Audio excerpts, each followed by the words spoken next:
Bueno, buenos días a todos. Mi nombre es Ricardo Alonso y en esta sesión vamos a tratar de hablar un poquito sobre diarreas de la infancia en general.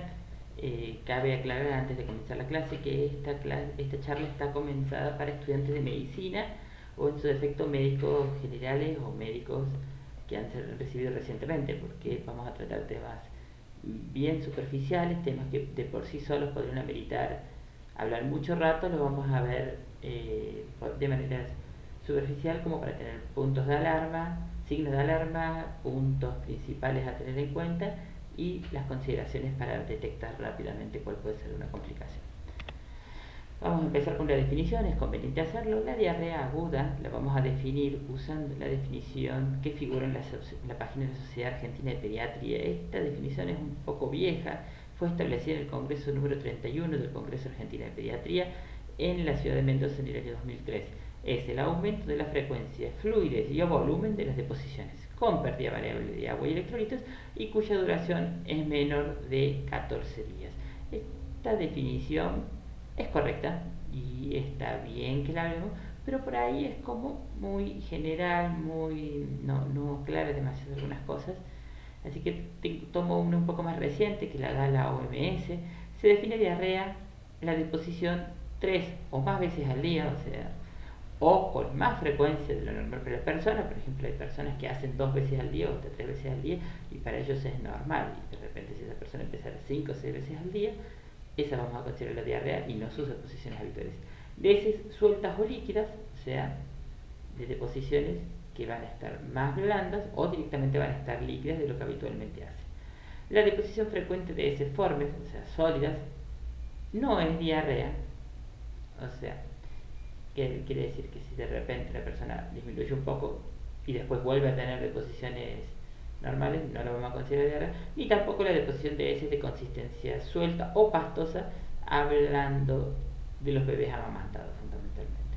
El bebé amamantado es muy común, incluso en el recién nacido suele pasar que los papás consulten por guardias o por los consultorios de los pediatras para hablar refiriendo a un episodio de diarrea, y en realidad no estamos hablando de la diarrea, sino que estamos hablando o bien de las deposiciones llamadas de transición, que son las deposiciones normales del bebé, porque por una cuestión de alimentación meramente hecha, o bueno, o por estas deposiciones que están cambiando de forma hasta pasar a las deposiciones de los bebés más grandes, del lactante. ¿Cómo los vamos a clasificar? Vamos a hablar básicamente de una diarrea acuosa aguda, un tipo de diarrea que dura varias horas o días y puede estar incluido en este contexto el cólera. Una diarrea con sangre aguda, también llamada diarrea disentérica o disentería, importante diferenciar. O sea, tenemos una disminución de la deposición, que puede ser agua y dura varias horas o días, o ya diarrea con sangre, la disentería. La diarrea persistente es aquella diarrea que dura más de 14 días y hasta 30 días, y la diarrea crónica es aquella que dura más de 30 días. O sea, todo paciente que esté con más de 30 días de deposición diarreica o que tenga episodios de intercurrencia en los cuales tiene deposiciones diarreicas, unos días de deposiciones normales, vuelve a tener diarreicas, unos días normales, vuelve a tener diarreicas, también lo vamos a considerar como diarrea crónica y debe ser interrogada y estudiada como tal. Vamos a comenzar con el síndrome diarreico agudo, como para ver. La diarrea aguda es un problema muy importante en la salud pública a nivel mundial. Constituye una de las principales causas de enfermedad y la muerte en la primera infancia, especialmente en los países en vías de desarrollo. Son los países que más sufren y que más pueden verse afectados por estas diarreas. En los niños menores, fundamentalmente de 5 años, que son aparte los niños que tienen más proporción corporal de agua y son los que más rápidamente se pueden deshidratar. Durante las últimas 3 décadas se ha logrado una disminución de la tasa de mortalidad gracias al uso de sales de hidratación oral, la promoción de la lactancia materna, la rápida reintroducción de la alimentación habitual, el mejor estado de salud y la vacunación para rotavirus. Sin embargo, sigue siendo una de las principales causas de morbilidad y de consulta ambulatoria en pediatría. En la actualidad, con el advenimiento de los nuevos conocimientos, principalmente vinculados a la fisiopatología y a la microbiota intestinal, ojo mucho con este último, que es el que está cobrando cada vez más importancia y es el que se está hablando no solamente del tratamiento de las diarreas, sino de la mayoría de los trastornos digestivos inespecíficos. Las estrategias no solamente están enfocadas a la prevención y el tratamiento de deshidratación, sino también en la prevención del daño nutricional. O sea, hemos empezado a tener que considerar no solamente la deshidratación aguda, sino la malnutrición crónica, a veces con poca clínica y a veces desestimada, la reducción de la duración y la gravedad de la enfermedad y la prevención de la ocurrencia de futuros episodios. Las enfermedades diarreicas son una causa principal de mortalidad y morbilidad en las niñas en el mundo y por lo general son consecuencias de la exposición o alimentos o agua contaminadas. Esto claramente es así. En el mundo, 780 millones de personas, o sea, una locura de gente. Estamos hablando de casi 10 veces la población argentina, carece de acceso al agua potable. Así que esa es una cifra alarmante realmente. Y 2.500 millones a sistemas de saneamiento apropiado. O sea, quiere decir que tienen agua, pero esa agua no es recomendable beberla en primera instancia. La diarrea causada por infección es frecuente en países en vías de desarrollo, por supuesto. En países de ingresos bajos, los niños menores de 3 años sufren de promedio de 3 episodios de diarrea al año. Cada episodio priva al niño de nutrientes necesarios para su crecimiento y en consecuencia la diarrea es una importante causa de malnutrición y los niños malnutridos son propensos a enfermar por enfermedades diarreicas. Estas son cifras de la Organización Mundial de la Salud. Cerca de 600.000 niños mueren cada año por enfermedades diarreicas, la mayoría en países de bajos y medianos recursos. Parece redundante, pero 600.000 niños al año es una cifra catastrófica. Los niños con un episodio único de diarrea moderada severa experimentan un riesgo 8.5 veces más de morir en los 60 días posteriores en comparación con los niños sanos de la misma edad, a pesar de los nuevos manejos, ya sea de la hidratación o de la nueva incorporación que es el zinc, que más adelante lo vamos a desarrollar, un micronutriente subestimado. El 55.6% de las muertes por diarrea ocurrieron en niños que habían sido rehidratados. O sea, estamos hablando de niños que se les llegó a tiempo, se les hizo tratamiento oportuno y aún así murieron. Es mucho.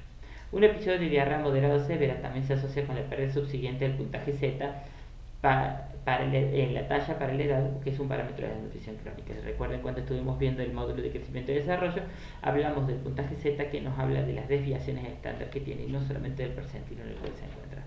Esto es un estudio publicado en 2018 por Pavlinac y colaboradores, se publicó en la BMC Public Health. Esta tabla podemos comparar la tasa de mortalidad en niños menores de 5 años por cada 1.000 nacidos vivos, por supuesto, y podemos ver entre 1990 y entre el año 2016, que es el tiempo que se toma esta tabla. Esta ha sido a su vez elaborada por la ONU para que tengamos una referencia de dónde ha sido tomada. Podemos observar cómo, por lejos, allá solo, al principio de 1990, la tasa de mortalidad era altísima en países del África subsahariana. Esta zona es una de las zonas, digamos, más pobres de todo el continente africano y a su vez es la que más sufría esto, más déficit de agua potable tiene. Con la implementación de los nuevos tratamientos se ha disminuido a la mitad. Así que realmente no podríamos hablar éxito total del tratamiento, porque la verdad que sigue siendo alto, pero sí podemos hablar que ha tenido una mejora notable en comparación con los periodos anteriores. El otro lugar que está afectado es el Asia Meridional, y a su vez podemos observar en la línea de color verde la tasa de América Latina y el Caribe, que es la que más nos afecta a nosotros. Estamos en un valor bastante alto y que ha ido mejorando con el transcurso de los años, ya en comparación con, si lo podemos ver con, por ejemplo, las tasas de otros países, de otros continentes. Bien. Cuadro clínico. Los signos y los síntomas pueden ser de gran variedad y pueden ser causados por muchos microorganismos de distintos mecanismos de acción. El interrogatorio va a ser clave acá, o sea, hablar con la mamá, ver qué es lo que nos cuenta, hablar sobre los consumos del niño, presencia de intoxicaciones alimentarias, presencia de ingestas de agua de mala calidad, cualquier tipo de cosa dato que la mamá nos pueda dar sobre la diarrea es lo que nos va a hablar sobre cómo vamos a proceder. A pesar de que en nuestro medio la mayoría en los niños pequeños tienen que ver con procesos virales, en los chicos más grandes tienen que ver con trastornos alimentarios. Eso lo vamos a con ingesta de alimentos en mala calidad. Vamos a ver con la mamá, a ver qué es lo que nos dice ella, qué es lo que nos habla, qué es lo que nos cuenta, y vamos a intuir básicamente en 3 tipos de diarreas de tipo infecciosa, porque después vamos a hablar de otro tipo de diarrea. Vamos a hablar primero de la enfermedad viral. Generalmente afecta a lactantes y a niños pequeños, sobre todo en la época otoñal. Suele ser de comienzo brusco, suele tener vómito y fiebre, que pueden o no preceder el comienzo de la diarrea. La enfermedad bacteriana en general es en época estival, o sea, primero habíamos hablado que era en época otoñal, ahora vamos a hablar de estas diarreas que son más de verano, en niños mayores y con condiciones deficitarias, o sea, también suelen tener ya factores de riesgo estos chicos. Higiene personal o ambiental alimentaria mala, niños que no toman agua de buena calidad, que no tienen red de acceso, que tienen a lo mejor una camilla que comparten entre varias personas que viven en una casa o que viven en una villa de emergencia y que a veces tienen la canilla a 1 cuadra, 2 cuadras de donde están. Pueden tomar agua, esa agua no está hervida, no está en buenas condiciones, tienen un aljibe, el aljibe puede estar contaminado con alguna bacteria. Hay muchísimas causas que hay que evaluar, ¿bien? En general las diarreas suelen ser acuosas, pueden tener presencia de moco y sangre y pensar que si tienen la presencia de moco y sangre vamos a hablar de la disentería, mientras que podemos hablar de la diarrea aguda común sin la presencia de estos elementos. Bien, es muy importante porque en general estos cuadros de diarrea con sangre pueden estar asociados a la Escherichia coli, productora de síndrome urémico hemolítico. La mayoría de las veces las causamos en nuestro medio por Shigella, por Salmonella y por las Escherichia coli. Bien, pero hay varias causas que uno puede ver. En algunas ocasiones la Salmonella puede dar bacteriemia y focos a distancia. Ojo con esto, ese va a ser un niño que te va a llegar en muy mal estado a pesar del tratamiento. Los cuadros diarreicos asociados a contaminación alimentaria por toxina estafilocócica también pueden dar síntomas precoces luego de la ingesta, pero se recuperan mucho más rápido que los otros cuadros. O sea, una intoxicación por estafilococo puede dar una diarrea, un par de episodios de diarrea y rápidamente recuperarse. Y en el caso de los Clostridium, bueno, son mucho más complejos de estudiar y en general son comienzos más tardíos, pueden durar más tiempo que los otros tipos de diarrea. Bien, en algunos pacientes puede presentarse lo que se conoce como diarrea asociada a antibióticos, cuyo germen es el Clostridium difficile. Esta diarrea en general nosotros la vemos muy asociada a ingesta de amoxicilina con clavulánico. Esa es en nuestro medio una de las asociaciones más importantes. No es la única, pero es la más frecuente. En la especial muchas veces hay una práctica que es muy vista en muchos médicos, que es, tiene un cuadro respiratorio, si tiene cuadro respiratorio sin fiebre, no le dan nada. Si tiene cuadro respiratorio con fiebre, le dan antibióticos. Y en vez de darle amoxicilina o en vez de darle penicilina, como podrían decir las pautas, deciden darle amoxicilina con clavulánicos realmente sin conocer exactamente qué gérmenes están cubriendo o cuál es el espectro de gérmenes que están haciendo. Eso lo vamos a ver más adelante en el capítulo de vía aérea superior. La otra que también vamos a incluir es la parasitaria, de las cuales nos importa básicamente la entamoeba-histolítica. Es muy frecuente, en especial en las aguas de aljibe o en la gente que tiene agua en grandes o piletones o bien grandes tambos para guardarla de esa forma y van y sacan el agua. Es muy importante también considerar los Cryptosporiums y la Giardia, pero suelen estar más asociadas a diarreas de larga duración. Tener siempre en cuenta, vamos a siempre considerar, siempre interrogar a los pacientes, en especial cuando vemos un paciente que está en mal estado. Ambiente familiar, cuántas personas viven en una casa, hacinamiento, acceso al agua potable, calidad del agua que ingieren, qué tipo de alimentos comen, a qué se alimentan. No es lo mismo el bebé alimentado únicamente a pecho materno que el bebé alimentado pecho materno y fórmula, que un bebé que ya consume alimentos y ya toma agua. La presencia de hermanos, la cantidad de personas que viven en su casa, la presencia de adecuada eliminación de excretas. No es lo mismo tampoco tener que nos digan que tienen un baño en su casa, que tienen un baño compartido, que tienen una letrina afuera de la casa o adentro de la casa. Esto es muy importante de considerar y de preguntar bien. También interrogar mucho sobre historial familiar, hermanos con diarrea, padres, familiares, visitas. Es muy común en los bebés pequeños que los familiares quieren visitarlos y los familiares están cursando alguna enfermedad y los pueden haber contagiado. Viajes, por supuesto, siempre considerar a dónde estuvo, nunca dejar de pensar en las diarreas del viajero. Condiciones higiénicas deficitarias, por supuesto, que era lo que más o menos venimos diciendo, y bueno, y siempre mirar un poco qué madre tenés. No es lo mismo una madre que vos hablás y te das cuenta que rápidamente entiende y que sigue lo que le estás diciendo, que una madre que a pesar de que le estás hablando no pareciera que esté entendiendo lo que está pasando de manera que se lo decís. Aquellos casos que tienen que ver rápidamente con el niño, si estuvo o tiene lactancia materna actualmente, qué tipo de vacunas tiene, cuándo serán puestos, si tiene carnet de vacunas completo, qué edad tiene. No es lo mismo un bebé de 3 meses que un bebé de 1 año, que un bebé de 2 años, que un niño de 5 años. Si tiene alguna enfermedad de base, por supuesto, o estuvo tomando medicación. Siempre con respecto a lo que es el cuadro clínico, siempre vamos a preguntar, como ya lo venimos diciendo, comienzo, tiempo de evolución, presencia de cantidad de deposiciones por día, calidad de las deposiciones, o sea, tipo, y por supuesto presencia de moco, pus, sangre. Presencia de fiebre y vómitos por los factores de riesgo, principalmente por la deshidratación. Recuerden que la fiebre aumenta el consumo de líquidos y los vómitos impiden la ingesta de líquidos. El dolor abdominal, es muy común que los niños vengan con mucho dolor abdominal, por lo tanto también suelen tener rechazo alimentario. Cantidad de deposiciones, bueno, lo que venimos hablando. Las características de las deposiciones son de gran valor diagnóstico. O sea, uno ya más o menos preguntarle a la mamá cuánto te dice las deposiciones, o si te muestra, o si en su defecto te muestra una foto, ya más o menos uno puede intuir qué tipo de deposiciones estamos hablando.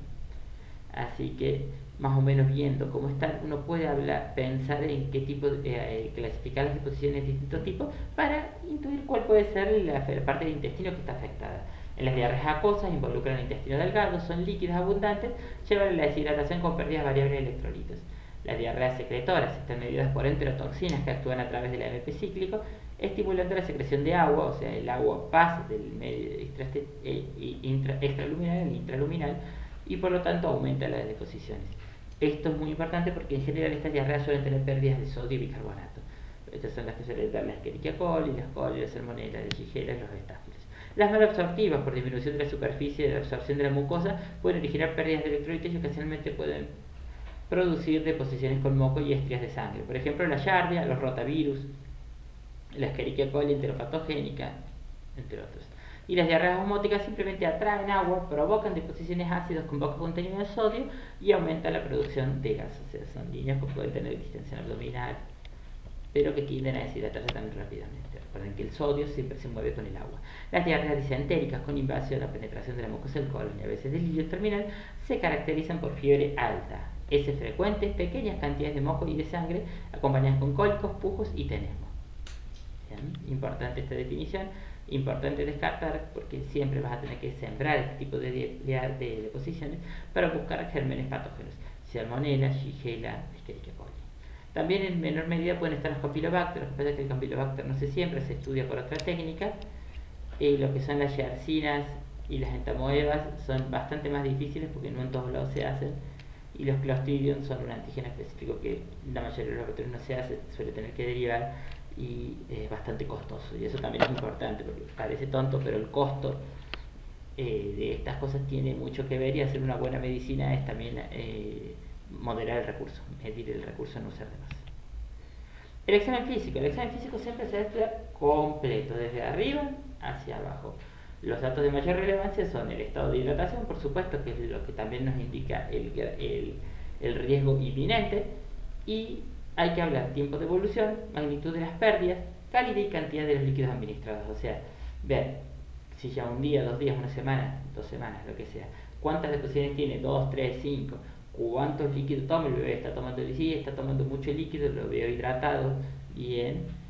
¿Qué líquido toma? Jugades, bebidas deportistas como el Gatorade o el Powerade, que en realidad aportan muy poca cantidad de electrolitos y mucha cantidad de azúcar, así que no están recomendadas para las hidrataciones diarreas. Esto es del grado y el tipo de deshidratación. Valoración semiológica del abdomen, por supuesto. En la gran mayoría de los casos el abdomen suele ser blando, suele estar distendido, en especial en los lactantes pequeños, y suele tener muchos ruidos hidroaéreos. Apenas uno apoya el estetoscopio y ya está sintiendo el intestino que está haciendo ruido. Se valorará el estado de hidratación según el cuadro de hidratación. Corresponde a una deshidratación leve las pérdidas agudas de proporción menor o igual al 5% del peso corporal, moderada del 5 al 10%, grave del 10%, asociado o no a shock hipovolémico. Esto tiene que ver, por supuesto, con la clasificación de la deshidratación en lactantes. Lo pueden ver en la charla de hidratación. Signos que evidencian deshidratación celular: la sed intensa, la piel seca y caliente, el pliegue pastoso, la irritabilidad, hiperreflexia en estados más graves, convulsiones y raramente shock. Estamos hablando de signos muy sutiles, muy superficiales, como el primero de todos es la sed, siempre, es más, cualquier persona que tiene sed ya tiene algún grado de deshidratación, y empeorando a piel seca y caliente, el signo del pliegue positivo, y después al último ya alterando el estado de conciencia de nuestro paciente. Las acidosis metabólicas acompañan generalmente a la deshidratación por diarrea, siendo la hipernea la manifestación clínica más llamativa, que en general es un cuadro que debe llamar la atención al médico y al pediatra. En casos severos hay alteraciones del sensor y mala perfusión periférica. Independientemente del grado de deshidratación, puede haber signos clínicos de hipocalemia, como hipotonía muscular, hiporreflexia, ilio y globo vesicálico. A tener en cuenta. Signos de alarma. ¿Qué es lo que nos tiene que obligar a mirar un poco? Por supuesto el shock. El shock amerita un capítulo aparte. El signo más precoz del shock es la taquicardia, pero después ya el shock puede progresar y avanzar presentando hipertensión, hipotensión, o sea, pasando por las distintas etapas del shock compensado, descompensado e irreversible, hasta que el paciente entre en un grave estado. Es una urgencia, no puede esperar mucho tiempo, debe ser tratado de manera agresiva nuestro paciente. Alteración del sensorio, por supuesto, estado tóxico infeccioso, acidosis metabólica severa, abdomen distendido, dolorosa palpación, vómitos biliosos. ¿Qué debemos pedir como exámenes complementarios? La mayoría de los pacientes no requieren exámenes complementarios, o sea, uno ve que el paciente está con diarrea, el paciente vos lo ves, está en buen estado general, lo ves más o menos bien, no le pedís nada. Si vos sospechás que ya tiene muchos días de diarrea, o ves que su estado de hidratación lo ves deshidratado, o ves que tiene algún tipo de alteración del sensorio, o ves algún factor de riesgo sobre esto, vas a tener que pedir podés observar disturbios hidroelectrolíticos y metabólicos, y tendrías que buscar la causa. ¿Qué laboratorios vamos a pedir? Bueno, para empezar, es necesario solicitar un estado ácido base, claramente. El estado ácido base es complejo de explicar, pero en realidad tiene mucho que ver con las pérdidas, con las pérdidas, digamos, de nuestro paciente. Si nuestro paciente está perdiendo bicarbonato, por supuesto, el cuerpo va a tender a la acidemia, que puede ser una acidosis, quiero decir, que puede tender a la acidemia. O sea, la acidosis es la presencia, la tendencia a la acidez de la sangre, y la acidemia es la manifestación clínica de esta tendencia. El ionograma, que siempre hay que considerarlo porque va de la mano con el estado ácido base. Recordar que el anion gap, que es un elemento que en general en medicina ambulatoria se lo suele subestimar mucho, y en medicina interna a veces también, es importante tener en cuenta para este tipo de cuadros. La urea plasmática en pacientes con clínica de acidosis severa, hipo o hipernatremia, suelen estar asociadas, en especial la hipo en los lactantes o en los niños, y la hiper en el neonato, en desnutridos graves y en niños con fracasos reiterados en la deshidratación. En pacientes con clínica de deshidratación iso o hipotónica, estamos hablando de la cantidad de sodio que tienen. Eso está explicado en el capítulo de hidratación. Con o sin shock de corta evolución, sin enfermedades de base o criterios de riesgo, no es necesaria monitorización de laboratorio. Estos deben solicitarse cuando luego de la hidratación endovenosa rápida no se obtiene mejoría clínica ni diuresis, hay que replantearse el tratamiento. O sea, vos estás por guardia, ves un niño con una deshidratación moderada, ves que el paciente lo hidratás o severa, lo hidratás rápido, le haces una rehidratación rápida, ves mejoría, se controla. No ves mejoría, y ese es un paciente que vas a tener que pedir un laboratorio. En la mayoría de los pacientes, el tratamiento con hidratación endovenosa rápida no modifica los laboratorios, por eso también hay que tener en cuenta que a veces el paciente mejoró, pero el laboratorio sigue estando feo, sigue estando con acidemia, con acidosis o con alteraciones, pero porque puede tomar tiempo en recuperarse. Investigar los patógenos de materia fecal, esto es muy importante, en especial no tanto en las diarreas acuosas, sino en las diarreas bien que se hacen más bien prolongadas, o en las diarreas que tienen presencia de moco, pus o sangre. Hay que elegir a qué paciente se lo vas a hacer, porque estos son estudios que tienen un costo, que no se pueden hacer en todos los laboratorios, y que suelen requerir después un personal especializado para la lectura. Bien, en neonatos siempre se debe aplicar. Paciente inmunocomprometido, oncológico o con algún trastorno de la inmunidad también. Y como mencionamos, presencia de moco, pus o sangre. En estos casos, el aislamiento del germen y el conocimiento de la sensibilidad es la utilidad para adecuar el tratamiento. Tiene mucho valor epidemiológico, en especial la presencia de Escherichia coli, porque ese es un paciente que está contagiando en ese momento y que puede estar contagiando mucho tiempo después. Así que, en general, la investigación virológica no se hace, salvo que sean o bien oncológicos, o bien por estudios, o bien porque lo merite por algún motivo en particular, y si se sospecha que puede tener algún tipo de parasitosis, se deben realizar los estudios de parásitos correspondientes. ¿Cuál es el tratamiento? El tratamiento, este que yo les voy a describir como tratamiento, es el que aparece en la pauta de diarrea de la SAP. O sea, es muy importante tenerlo en cuenta porque este es el tratamiento y la recomendación. ¿Pero qué dijimos del tratamiento? Es el de la pauta de la SAP, es del 2003, o sea, es vieja. Yo la voy a mencionar, la voy a decir y después vamos a hablar un poquito sobre, vamos a revisar un poco esto que estamos afirmando en esta diapositiva. Hablan de un antidiarreico ideal. ¿Qué es un antidiarreico ideal? Es aquel que se da por boca, por supuesto. Tiene gran actividad antisecretora y no tiene efectos secundarios. Bien, y es barato. Bueno, suena sencillo, ¿no? El problema es que no lo es. El problema es que este antidiarreico ideal realmente no hay ninguno que cumpla hoy por hoy todos estos requisitos. En los vademecum en general están como mal organizados todavía muchos medicamentos porque es muy común encontrar un capítulo que diga antidiarreico, de forma que hay uno que dicen anticonvulsivantes. Y son drogas que pueden funcionar para disminuir la diarrea, pero en realidad no es su única función. O sea, hay que ir viendo cuáles pueden llegar a ser las consecuencias de lo que está.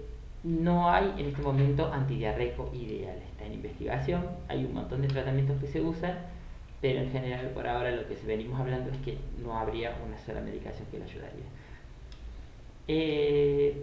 Lo que se está haciendo mucho es estudiar ya hace muchos años lo que son los pre y probióticos. En este caso habla principalmente de los probióticos, pero también los pre. ¿Qué son uno y qué son lo otro? El capítulo de prebióticos, los prebióticos son aquellos elementos de los alimentos que estimulan la producción bacteriana. O sea, cualquier cosa que estimule la producción bacteriana es un prebiótico, o sea, permitiría que las bacterias se reproduzcan mejor y de esta forma compitan con el agente patógeno. ¿Qué nos falta? Y bueno, los probióticos. Los probióticos son bacterias vivas que vienen a ocupar el lugar, digamos, de esta bacteria que se había muerto y ayudar a reconstruir, digamos, la flora bacteriana. Recordemos que la flora bacteriana de nuestro cuerpo, de nuestro intestino, es súper importante, y una flora bacteriana saludable es sinónimo también de una persona saludable. Acuérdense que tenemos más bacterias que células en nuestro cuerpo, muchas más. La mayoría de los fármacos poseen efectos secundarios importantes, tienen actividad antisecretora muy escasa y la utilización de los mismos aumenta el gasto y distrae la atención de la familiar del fundamento del tratamiento de la hidratación. O sea, muchas veces los pacientes tienden a darle, para ellos es más importante que tome el antidiarreico que mantenerlo realmente hidratado. Por lo dicho, no deben utilizarse en la diarrea aguda bismuto, carbón, silicatos, anticolinérgicos, difenoxinato y loperamida. Esto incluye las marcas de Propinox, que es el Sartal, la iosina, que es la buscapina, la loperamida, que es un medicamento que usan muchísimo los adultos, y lo vamos a ir conversando. Como este artículo que yo les mencioné es bien viejo, es bastante viejo, he decidido traer a colación un artículo nuevo, un artículo que se publicó en la última edición de los Archivos Argentinos de Pediatría de este año. Es un artículo que se hizo Castellano y colaboradores en el Hospital de Niños Ricardo Gutiérrez en Buenos Aires. Es muy importante esto porque estamos hablando de un hospital de referencia a nivel nacional y en el continente. Y recuerden que el Hospital de Gutiérrez y junto con el Hospital Garrahan son los dos de los hospitales pediátricos de referencia a nivel nacional. Este artículo lo pueden encontrar si les interesa, la verdad que está muy bien hecho y es una lectura muy rápida.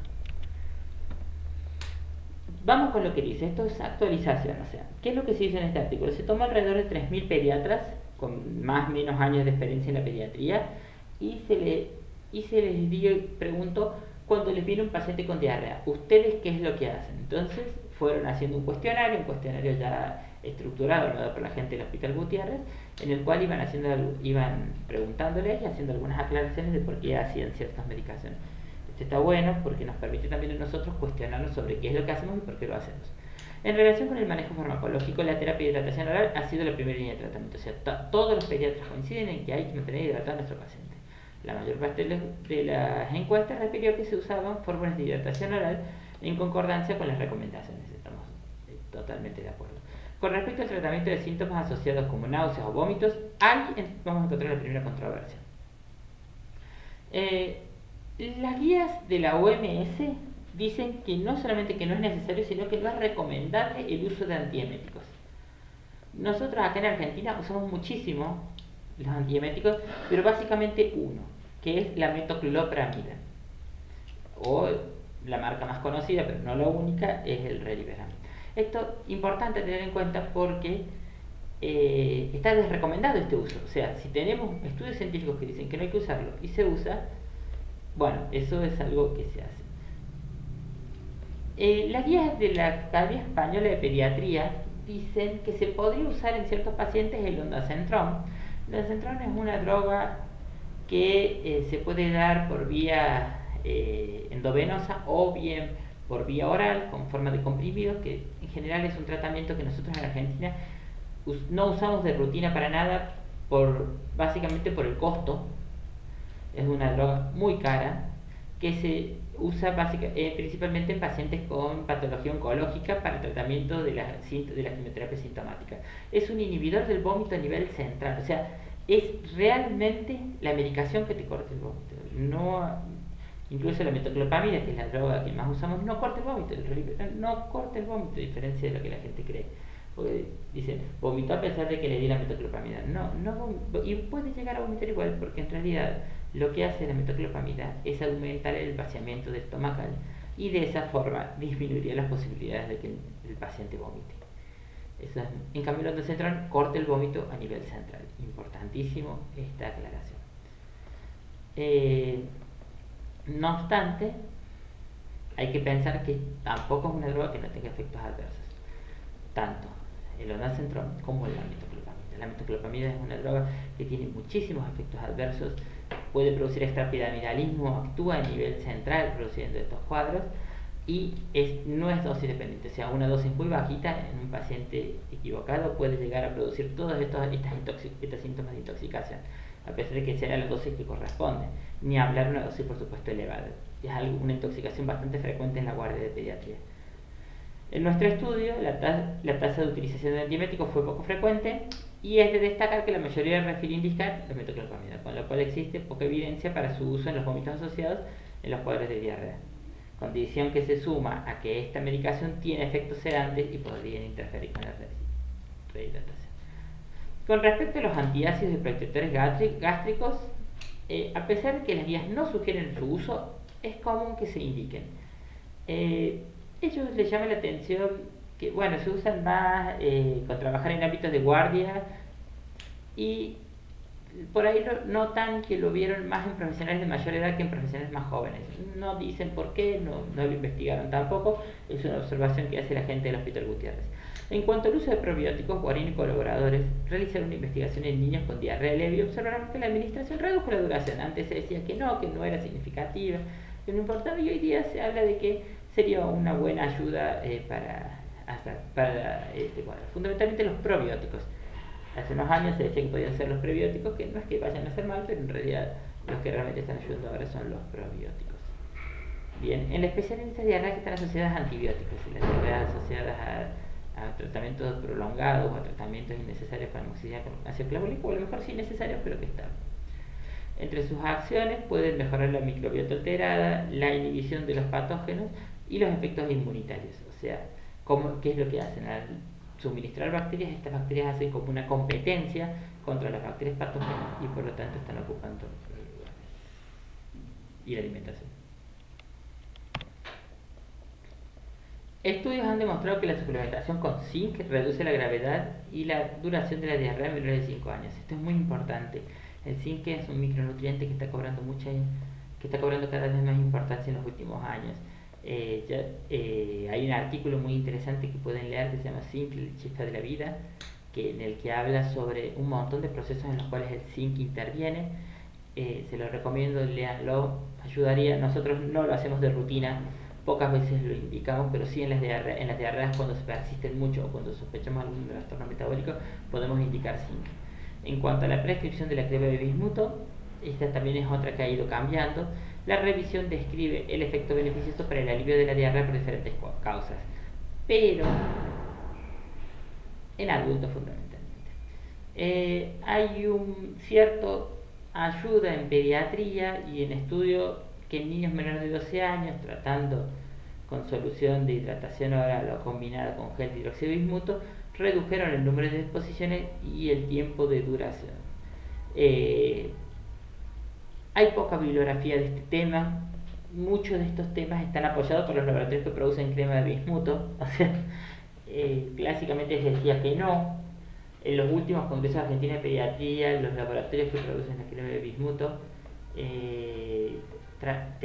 se te acercan, te ofrecen todo lo que es la evidencia nueva, que dicen que ayudaría en ciertos niños, daría el caso, y no es errada, no es una investigación de mala calidad, así que probablemente haya que seguir investigando este cuadro y no por decir que sea bueno, pero a lo mejor antes decíamos no a todo y ahora decimos no, pero capaz que en este caso se podría, especialmente en los niños más grandes. Pero bueno, eso, como dice el artículo, poca evidencia. Los antiperistálticos como la loperamida es un tratamiento muy frecuente en clínicas de adultos, no están recomendados en niños, ya que pueden aumentar la gravedad y las complicaciones de las enfermedades, particularmente con la diarrea invasora, y no han mostrado beneficios. Los antibióticos no están indicados en la mayoría de los niños con diarrea. Para indicar los antibióticos son muy contados los casos, siempre los va a hacer un especialista. Vamos a hablar del niño con sepsis, el niño grave, el niño en estado tóxico, o en ciertas diarreas que se han prolongado en el tiempo a pesar del tratamiento, o sea que han durado muchos días y con germen rescatado. En ciertos casos se puede llegar a hacer un antibiótico como para evaluando el riesgo-beneficio. La relación a otros líquidos sugeridos con la prevención de la deshidratación, la OMS refiere que se deben indicar fluidos que contengan sal a los fines de prevenir hiponatremia. Recordemos que estos fluidos no deben ser gaseosas, no deben ser jugos endulzados como son todos los jugos comerciales que tenemos en nuestro medio, es decir, no importa la marca, café, té o infusiones medicinales. O mucho cuidado con las infusiones medicinales. Es muy común que de repente nos ofrezcan un té digestivo, que no sabemos qué es lo que tiene, que encima es diurético, porque casi todos los tés son diuréticos, o que pueden llegar a tener algún grado de purgante, y esto termina empeorando la diarrea que estamos viendo. En este estudio se observó una indicación más frecuente fue la lactancia, algo muy recomendable, el agua de arroz, el agua potable y la fórmula láctea, o sea, todas las leches. La realimentación precoz es un elemento que cobra más importancia, que ya lo vamos a conversar, y cada vez se va demostrando sus beneficios. Bebidas isotónicas, caldo colado, agua de arroz. Recomendaciones que se suelen dar en las consultas de pediatría, no son las únicas, pero es lo que más se da. Se ha recomendado la realimentación temprana. Esto ha demostrado que ayuda a regenerar las bacterias de la macrobiota y que ha mejorado la regeneración del intestino. O sea, el intestino dañado, alimentado tempranamente, puede también mejorar. Bien. Promueve la recuperación de las disacaridasas, absorción de nutrientes y ganancia ponderal. Tiene una ventaja nutricional significativa en los niños desnutridos y las guías de la OMS la recomiendan junto a las sales. Con respecto al tipo de dieta, este es otro tema clásico. Se recomienda continuar con la alimentación habitual. Entonces, dice, pero siempre se indicó dieta blanca, dieta arroz, fideos, polenta, esta dieta que es hipofermentativa, es una dieta que, digamos, nuestro paciente evita la secreción de gases. Bueno, esto no está mal, pero esta dieta tiene el problema de que es hipocalórica, no tiene proteínas, no tiene ácidos grasos de alta calidad, por eso es recomendable agregarle carne o que coma lo que habitualmente coma, por supuesto que evite todo lo que pueda llegar a producir diarrea, que evite que no coma tanta fibra, que no le des verduras de hoja, no le des cítricos, pero de repente podría comer un poco de papa hervida, zapallo hervido, no está mal, eso es importante tener en cuenta. Hoy en día no se recomienda el uso sistemático de alimentos sin lactosa, es una práctica muy común. Pero sí se ha demostrado que disminuyendo en algunos casos podría ser útil. Pueden disminuir la duración de la diarrea. A pesar de que es limitada en pacientes ambulatorios, porque la verdad es que los pacientes ambulatorios resuelven la diarrea casi todo rápidamente, no sería necesario hacer muchas cosas más. Otra práctica muy común que se hacía antes era diluir la leche. Se supone, diluyó la leche, disminuyó la lactosa, aumenta la cantidad de líquidos que toma para que necesita más cantidad de leche para saciarse. No está demostrado que funcione, no es que no le va a hacer nada, no es una práctica aconsejada. Un aspecto importante de la educación de la salud para fortalecer las medidas de la higiene y disminuir el impacto de las diarreas, o sea, evitar también que se propague la diarrea. Les dejo la bibliografía que tomé para hacer toda esta clase. Acá los pueden leer tranquilamente, están en el aula virtual, los más importantes.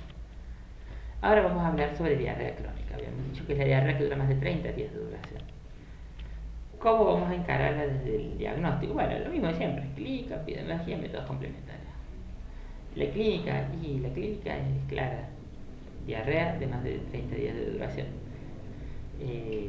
Cómo es que se ha ido desarrollando, cuántas diarreas hace por día, si tiene un episodio de diarrea por día, pero todos los días, si tuvo diarrea, después tuvo periodo sin diarrea y después volvió a alternar. Son parte de los antecedentes de epidemiología, lo mismo que hablamos al principio de la charla, y los métodos complementarios ya vamos a hablarlo más adelante. La clínica, acá está, edad de inicio, forma de inicio, alimentación de nuestros pacientes, es decir, si se agregó alimentación o no, características de las exposiciones y cómo está el estado nutricional. Si yo tengo un paciente que tiene diarrea de 30 días, es muy difícil que esté eutrófico, o sea, que tenga un buen trofismo. Y si lo tiene, vamos a ir pensando por un cuadro de diarrea. Los vamos a clasificar por edad. Vamos a hablar primero de las diarreas de los bebés menores de 6 meses. Primero vamos a considerar la alergia alimentaria, es la alergia a la proteína de la leche de vaca. Bien, muy importante. Es muy frecuente, habitualmente es un niño que se alimenta únicamente de leche de madre, o que cuando empieza con leche madre empieza con deposiciones diarreicas muy abundantes de color rojizo, sangre fresca, rutilante, pero con un bebé que está en muy buen estado. Entonces vas a ir haciendo pruebas hasta que llegues al diagnóstico. El diagnóstico es clínico. A esta edad no sirven realizar métodos complementarios laboratorios. En niños más grandes sí se hacen, y este cuadro en general se autolimita al año, los 2 años de vida. Los síndromes malabsortivos, como son la fibrosis quística o la linfangiectasia, que son alteraciones congénitas de los intestinos o adquiridas en la fibrosis quística, eso lo ameritan, charlarlas aparte.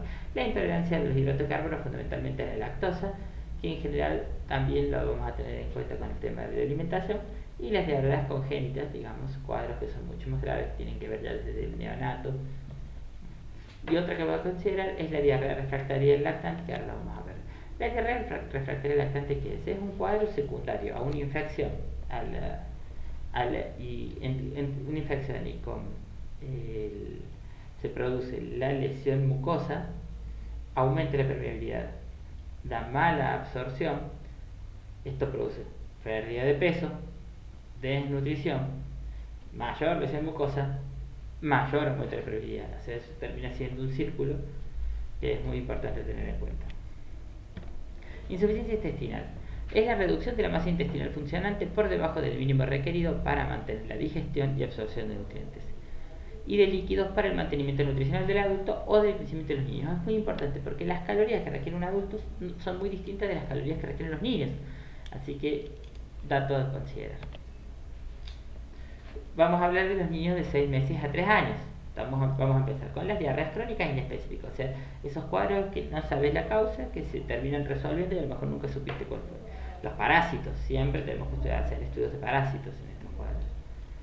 Mala absorción, o sea, empezamos a pensar en enfermedad celíaca, que existe en los primeros 6 meses, sí, pero es difícil pensar en enfermedad celíaca en los primeros 6 meses. No nos dan el tiempo, hay un montón de causas mucho más frecuentes, pero existen. Aparte, el tema de los bebés de 6 meses que no come taca, o sea, no vas a tener enfermedad celíaca, salvo que los padres, por algún motivo, le hayan empezado a dar alimentos de forma precoz, algo que es bastante común en ciertos niveles sociales, principalmente bajos, pero también en niveles sociales altos. Y empezamos a hablar de las enfermedades inflamatorias intestinales. Es importante considerar acá la enteropatía ambiental, ahora lo vamos a conversar. ¿Qué es la diarrea crónica inespecífica? Es aquella diarrea que aparece entre los 6 meses y los 3 años, que dura 3 semanas o más, que tiene deposiciones diarreicas, pero con buen estado general del paciente. Suelen tener uno o dos episodios, fundamentalmente por la mañana. Suelen ser semilíquidas, no tanto líquidas, sino más bien blandas. Y pueden llegar a tener algo de mucosas, pero sin sangre ni irritación perianal. Importante tener en cuenta, son cuadros que se diagnostican con la clínica, pero en general ameritan iniciar estudios, en especial el aspecto nutricional. Etapa escolar, niñas más grandes. Parasitosis, siempre eso debe estar. Malabsorción, enfermedad celíaca, o sea, volvemos a repetir las mismas causas. Y acá seguimos con las enfermedades inflamatorias intestinales. Y continuamos con la enteropatía ambiental. ¿Qué es la enteropatía ambiental? Es una malabsorción subclínica, es un niño con falla de crecimiento que tiene contaminaciones alimentarias a repetición y que afecta la interacción entre la microbiota y el huésped. El 40% de la responsabilidad de la desnutrición en países en desarrollo de desarrollo. O sea, muchísimas veces ni está desnutrido, no sabemos por qué, estudiamos y en realidad descubrimos que es una cuestión alimentaria. Suelen cursar con atrofia velocitaria y con moderado infiltrado inflamatorio inespecífico. Vamos a los adolescentes. Las adolescentes agregamos las enfermedades inflamatorias intestinales. El colon irritable, vamos a empezar a ver la enfermedad de Crohn, la colitis ulcerosa. Seguimos con la malabsorción, con la enfermedad celíaca y los trastornos de la conducta alimentaria que los venimos mencionando prácticamente desde las primeras clases. ¿Cómo se estudia una diarrea crónica? Bueno, ya tenemos la diarrea evolucionada, tenemos niños, evaluamos el estado nutricional, evaluamos dónde estamos parados, vemos laboratorio, imágenes y endoscopía. El laboratorio es un laboratorio específico, lo suele pedir el pediatra en conjunto con el gastroenterólogo, pero lo puede ir pidiendo el pediatra en algunos casos, así se inicia. Las imágenes están puestas chiquititas a propósito porque realmente no te van a aportar muchos datos. Se pueden pedir, es muy común pedir una ecografía, que la verdad que no aporta mucho, y pedir estudios como la tomografía, muy rara vez vas a encontrar algún dato más. Y las endoscopias o biopsias sí son importantes, en especial cuando el paciente persiste el cuadro y no tenés diagnóstico. Hay patrones que son reconocibles y hay patrones que no son reconocibles y puede que lamentablemente no nos den información. Vamos a los laboratorios básicos. Bueno, el laboratorio básico es siempre citológico completo, pero vas a tener que agregar una función hepática y una valoración del estado nutricional, o sea, déficit de proteínas, déficit de vitaminas, déficit de hierro. Materia fecal, vas a estudiar las características, vas a buscar presencia de grasas con el estetocrito y de parásitos. El funcionamiento, ¿cómo lo vas a ver? Esto en general lo va a pedir el gastroenterólogo. Vas a ver los que afectan la permeabilidad de las alfa-1 antitrixina, la calprotectina, o de absorción, semicuantitativos o cuantitativos. Siempre descartar causas infecciosas. Sigue siendo la causa infecciosa la más frecuente de las diarreas crónicas también incluso. Vamos a hablar de la enfermedad celíaca porque de por sí sola la enfermedad celíaca merita una charla completa. La enfermedad celíaca, bueno, ya la conocen ustedes, es digamos la secundaria al consumo de TAC, trigo, avena, cebada, centeno, y algunos otros elementos más. Hay como distintos grados, hay personas que apenas, si la mesa de cortar, donde prepararon su comida estaba con una leve contaminación, van a presentar signos de enfermedad celíaca, y hay gente que a lo mejor en pequeñas cantidades puede tolerar las TAC, pero bueno, son distintos grados a tener en cuenta. Acá está el mecanismo, léanlo tranquilos después. Hace que lo que es la glardina pase a ser por la antiglardina tisular, pase a ser glardina desanimada. Esto estimula los CD4, produce una estimulación de los DQ2, DQ8, elementos muy importantes actualmente porque son los que actualmente se usan como diagnóstico, siendo patognomónicos, digamos, la presencia de estos para la enfermedad de celíaca, mientras que por ahí hay una gran tasa de falsos negativos en los demás estudios de esto. Esto se estimula mediadores inflamatorios y produce daño tisular. ¿Cómo es la histología? La histología es re importante, o sea, por eso la biopsia es fundamental para el diagnóstico de enfermedad celíaca. Aún con los laboratorios positivos se debe hacer la biopsia. Vas a ver atrofia velocitaria, vas a ver hipertrofia de las criptas, vas a ver aumento de los espacios de las láminas basales. Si se fijan arriba ven unas velocidades normales, mientras que abajo van a ver unas velocidades todas atrofiadas. el cambio del epitelio superficial, aumento de la celularidad, o sea, inflamación. La secuencia, ¿cómo se hace? Secuencia diagnóstica tradicional, o sea, la clínica, la sospecha, el interrogatorio, el diagnóstico, laboratorios y biopsia. Muy importante no sacar el gluten antes de hacer la biopsia, porque realmente si yo saco el gluten y se recupera el intestino, me voy a dar un falso negativo.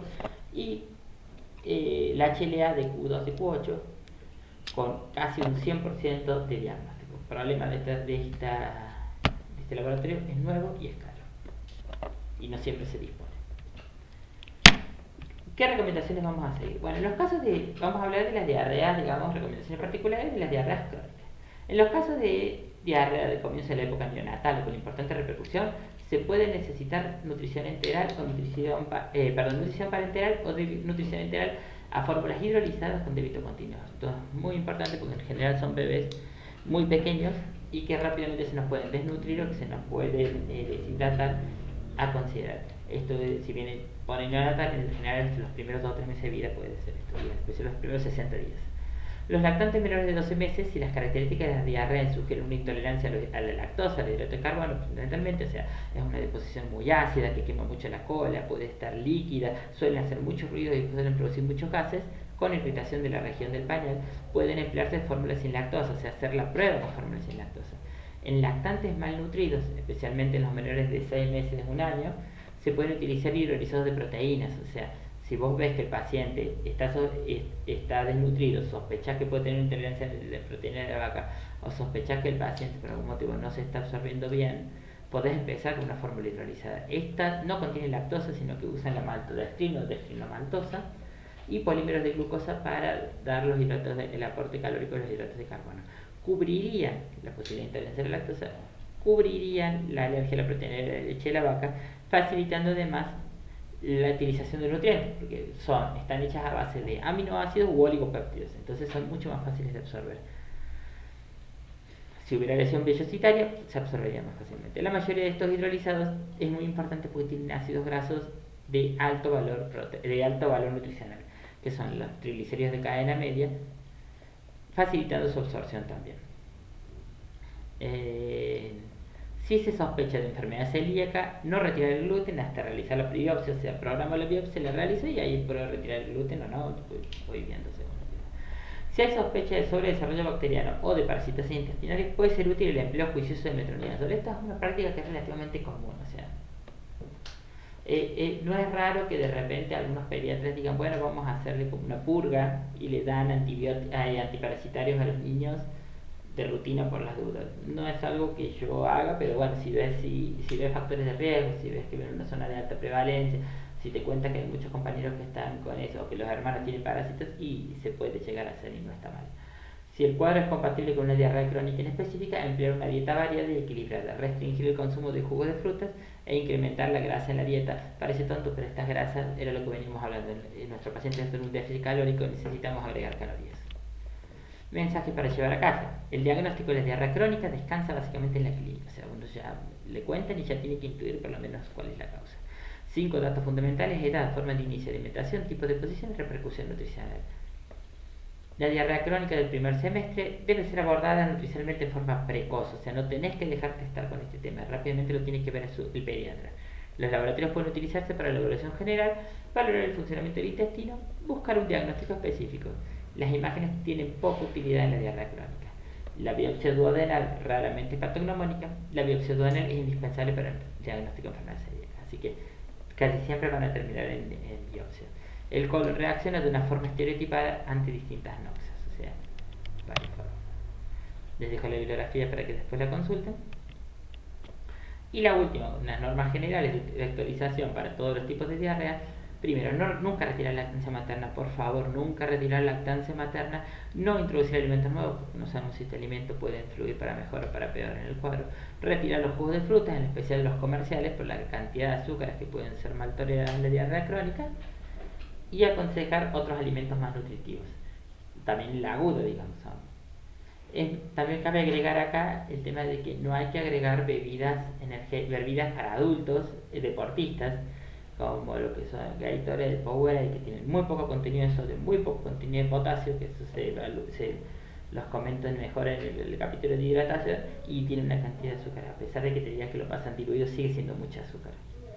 No emplear dietas restrictivas y pobres en grasas, sino tratar de agregar dietas con grasas de alto valor nutricional. Evitar los inhibidores del peristaltismo intestinal, evitar el empleo indiscriminado de antibióticos. Bueno, esta es una frase de Hunter Adams. Hunter Adams es el hombre que inspira al personaje de Patch Adams de la famosa película. Considera ser tonto en público, canta en voz alta, lleva ropa divertida. Bueno, les agradezco a todos por escucharme, muchísimas gracias. Espero que les haya sido muy útil y que haya sido claro esta charla.